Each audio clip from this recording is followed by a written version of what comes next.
आज हम यांत्रिकी का दूसरा अध्याय शुरू करेंगे जिसका शीर्षक है आपेक्षिकता का विशिष्ट सिद्धांत अर्थात स्पेशल थ्योरी ऑफ रिलेटिविटी।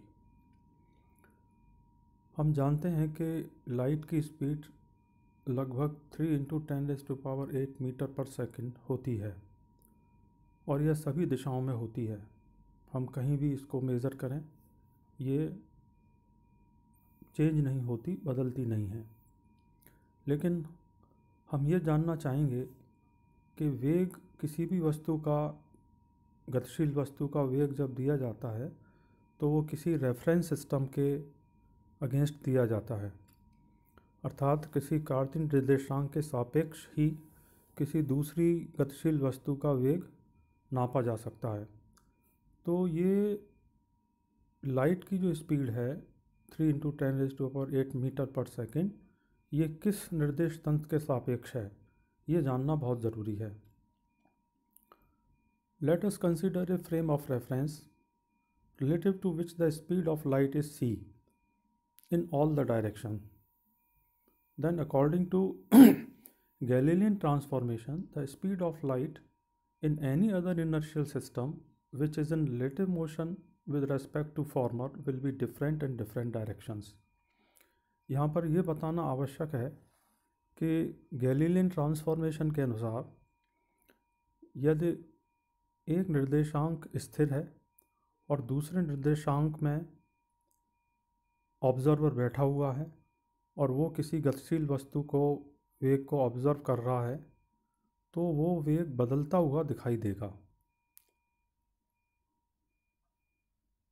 निर्देशांक बदलने मात्र से, कार्तीय निर्देशांक सिस्टम बदलने मात्र से वेग की वैल्यू भी बदल जाती है। ये हमने पिछले चैप्टर में गैलीलियन ट्रांसफॉर्मेशन के अध्याय में हमने ये पढ़ा है। तो इसलिए अब हम ये देखना चाहेंगे कि लाइट की वेलोसिटी के साथ पर इसका क्या असर पड़ता है। Therefore, such an inertial frame in which the speed of light is c in all the direction will be a preferred one, क्योंकि अलग अलग कार्तीय निर्देशांकों में, निर्देश तंत्र में वेग का मान अलग अलग होगा गैलीलियन ट्रांसफॉर्मेशन इक्वेशन के अनुसार। इसलिए हमारे लिए ये निश्चित करना बहुत आवश्यक है कि जो लाइट की वेलोसिटी है, जिसको हम c से रिप्रेजेंट कर रहे हैं, वो सभी दिशाओं में समान रहे। तो ऐसा किस कार्तीय निर्देशांक में संभव है, ये हम जानना चाहेंगे और हम प्रीफर भी करेंगे कि एक ऐसा कार्तीय निर्देशांक हो, रेफरेंस सिस्टम हो या इनर्शियल फ्रेम ऑफ रेफरेंस हो, जिसमें c का मान सभी दिशाओं में समान रहे। वास्तव में ऐसे निर्देश तंत्र को हम कहते हैं निरपेक्ष जड़त्वीय निर्देश फ्रेम, अर्थात एब्सोल्यूट रेफरेंस सिस्टम, जिसके सापेक्ष c का मान अर्थात प्रकाश के वेग का मान सभी दिशाओं में समान रहता है। माइकलसन मोर्ले ने एक एक्सपेरिमेंट किया था जिसमें उसने अर्थ की स्पीड को, पृथ्वी की स्पीड को या उसकी वेलोसिटी को इस निरपेक्ष जड़त्वीय निर्देश फ्रेम के सापेक्ष कैलकुलेट किया था और वास्तव में उसने इस निरपेक्ष जड़त्वीय निर्देश फ्रेम का नाम दिया था ईथर, जिसके सापेक्ष उसने पृथ्वी के वेग को नापा था, जिससे ये पता चल सके कि जो ऑब्जर्वर है so that the effect of the observer's motion on the speed of light could be known, कि अगर ऑब्जर्वर भी मोशन में है, अगर जो वेग को ऑब्जर्व कर रहा है वो भी अगर मोशन में है, तो उसका c के मान पर क्या असर पड़ेगा। From Michelson-Morley experiment it is concluded that the velocity of light is independent of the motion of the observer and is same in all inertial frames. इस माइकलसन मोर्ले एक्सपेरिमेंट से ये कंक्लूज़न निकाला गया कि लाइट की velocity observer के motion के independent होती है, कि ऑब्जर्वर अगर मोशन में है या नहीं है, और है तो वो चाहे किसी भी दिशा में चल रहा हो, लेकिन लाइट की वेलोसिटी वो हमेशा एक ही मेज़र करेगा, अर्थात c is equal to 3 into 10⁸ metre per second. इसको हम यह भी कह सकते हैं कि प्रकाश का वेग सभी इनर्शियल फ्रेम में अर्थात जड़त्वीय निर्देश तंत्र में समान रहता है। निर्देश तंत्र बदलने से प्रकाश के वेग का मान कभी नहीं बदलता।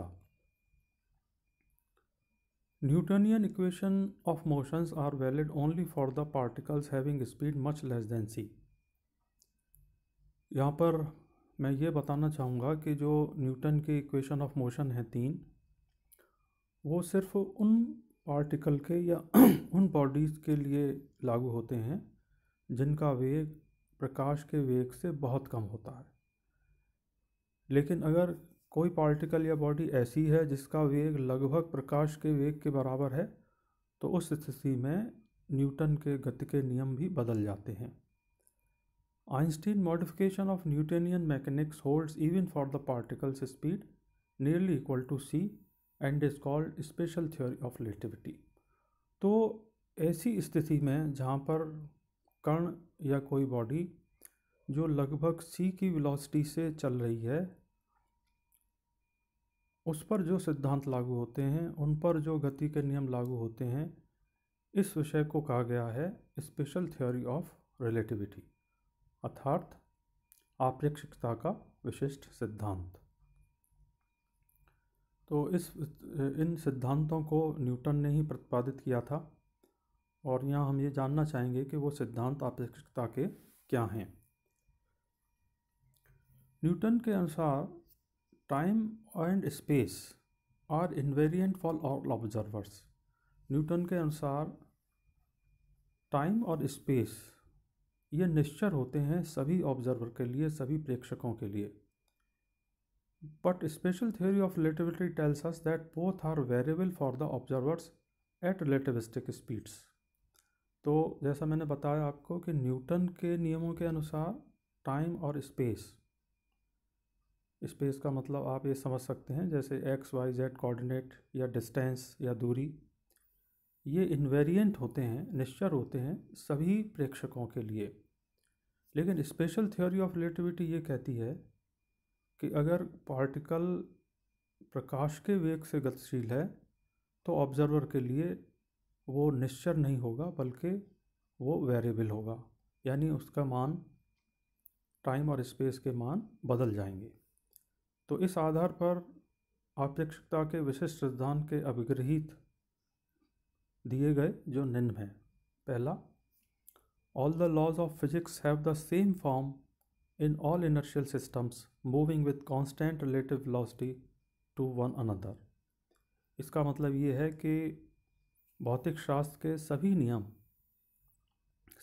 नियम चाहे वो किसी फॉर्म में हो, वो इनर्शियल सिस्टम में समान रहते हैं यदि वे एक कांस्टेंट वेलोसिटी से दूसरे निर्देश तंत्र के सापेक्ष मूव हो रहे हैं। एक निर्देश तंत्र या दूसरे निर्देश तंत्र के सापेक्ष कांस्टेंट वेलोसिटी से मूव हो रहा है, तो फिजिक्स के सभी नियम उन दोनों निर्देश तंत्र में समान बने रहेंगे। उन फिजिक्स के नियमों में कोई बदलाव नहीं आएगा। दूसरा है, प्रकाश का वेग वैक्यूम में अर्थात निर्वात में कांस्टेंट होता है, निश्चर होता है सभी इनर्शियल फ्रेम ऑफ सिस्टम में। भौतिक शास्त्र के नियम सभी निर्देश तंत्रों में समान होते हैं, इसको हम संक्षेप में इस तरह भी कह सकते हैं। और दूसरा, प्रकाश का निर्वात में वेग सभी निर्देश तंत्रों में समान होता है। निर्देश तंत्र चाहे कोई भी हो, किसी भी वेग से वो गतिशील हो, किसी भी दिशा में गतिशील हो, लेकिन प्रकाश का वेग निर्वात में हमेशा निश्चल रहता है, समान रहता है, अर्थात 3 × 10⁸ मीटर पर सेकेंड। धन्यवाद।